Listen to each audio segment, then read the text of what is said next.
Yeah, the episode starts off. Yugi is worried that even though he did win the first time against Merrick, he's worried that it will get a lot tougher because they still hadn't technically actually defeated him yet. So, for Yugi, he says it's going to be a lot harder, or something like that. Of course, Joey is finally happy that Serenity can now see, so he says he can win. Kind of sad how Joey has not won in any tournaments, but hey, at least he's doing his best, and that's what matters so far, I guess. At least Serenity gets to see Joey duel, so that's good. With the power of anime love, Joey's like, I want to kiss Mai, but I'm like in high school, is what he's saying, essentially. Not because Mai and Joey also want to compete against each other a lot. They always got to say how they're going to win over against each other, even though there's only like 3 duels where they actually did it in the entire series. But yeah, but basically Mai saying to Serenity that she's going to win over Joey. That's basically what she's saying. Oh man, the nightmare race again. How many times are they gonna show this? This is crazy. Now they gotta put the locator cards on the duel disc, which will show a projectile of how to get to the stadium. Like, what if you have like the same identical copies of all of the things? Or if you just don't have enough, will it just not work? Or it just show you the most random map of all time? How do these work? Like, how would you know to put them on your duel disc and not, like, in the Spar Trap Zone? How would you know how to use these? Kaiba is really vague when it comes to using some stuff, but not with other stuff. Of course, that's not the main plot of the episode. It's time for more Bakura-focused episodes. Or evil Bakura episodes, at least, because, you know, evil Bakura. And of course, evil Merrick, or taking over Merrick, is telling evil Bakura to go get a duel disc so he can compete in the Battle Sleeves final, so then he can go win Yugi's Millennium Puzzle, and of course the Egyptian God cards. Oh, by the way, we haven't seen Raw yet, but we'll get to that, don't worry.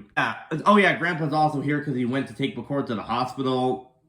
Yeah, that's pretty much why he's here. And then evil Bakura knocks Grandpa out, knocks out Grandpa with the power of the Millennium, well, ring, because that works somehow. I don't know. It's kind of unclear sometimes what these items do sometimes.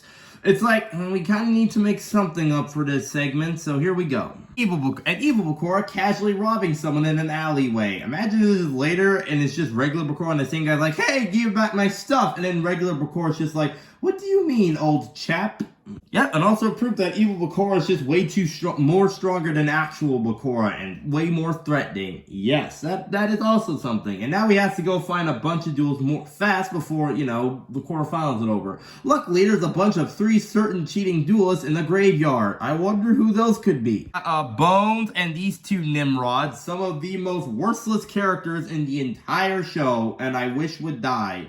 Because they don't duel with any honor and just cheat their entire way to the top and screw Bones and his stupid head and freaking face. What even is that? You are cringe. Of course, the problem with this is that evil Bakura is much more scarier than most of the things of this entire show. Yeah. But I can't wait. Also, by the way, I can't wait to review Dark Side Dimensions and Pyramid of Light in the future, you know? It's gonna be great. Yeah, even if they did get all fixed, they get creamed by whoever they went up against, like, way too easily, because Bones' deck is not that threatening in the slightest. Of course, to start off the duel, Bakura sends out his Headless Knight, because, well, it's the first turn of the duel, and yeah, pretty much. And then, of course, Bones sums out his snake-haired sorceress and, well, easily destroys his monster, just having 50 more attack points. I know. Of course, Bakura activates his Shellgrave, well, spell card, which allows him to basically resummon his monster back from the graveyard. Of course, Bakura tributes his monster to summon his Earl of Demise, which, because it has, like, 2,000 attack points, easily is enough to destroy the snake hair. Like, I don't like Bones, okay? Just trying to make that obvious. Bones is the amateur. No one cares about your bone-ass head. Why were you in Duel Links? No one asked for you for a playable character, Bones. You're cringe like your head.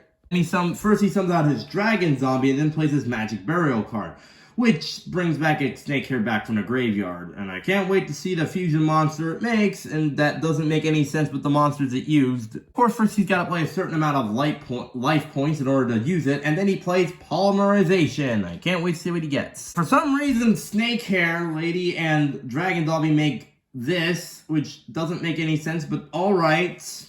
I don't know what it's called, but I have the card, but I don't care to use it. Now Bones plays his Trap Skull Invitation.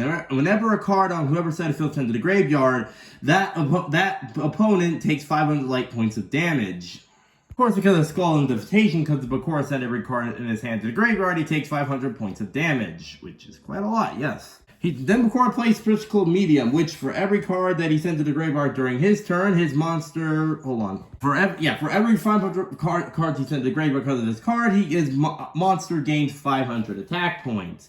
Which isn't a broken card, but if you know how to use cards like this right, it's kind of powerful. Yeah, okay, mistake. Skultation is 300 life points, not 500. Just making that clear. And also, apparently, because of that trap card, Bones goes flying back like someone just punched him. Which is physical, because this is a card game. And Bakura plays Ectoplasma, and you sacrifice one during the end of each turn or beginning. One player must sacrifice one monster on their field, and then, well, when they sacrifice, the amount of attack points comes out of your opponent's life points. Doesn't matter what attack points it is. Yes, and because, well, first Earl Demise has 2,000 attack points or higher, so Bones is gonna, well, let's just say he's gonna be unaliving himself. Now Bakura, Evil Bakura, technically kills some of the most useless characters ever introduced in Duel Monsters. So yeah, that's what happens. Yeah, that's the episode. Evil Bakura just casually murdering them. I mean, no one cares about Bones and his crew, so yeah, I think not that many people were upset, really. So yeah, that was a pretty good episode. It's mainly just one single episode without any parts for a little bit. So we'll see you next time for the next Yu-Gi-Oh! Anime video. See ya!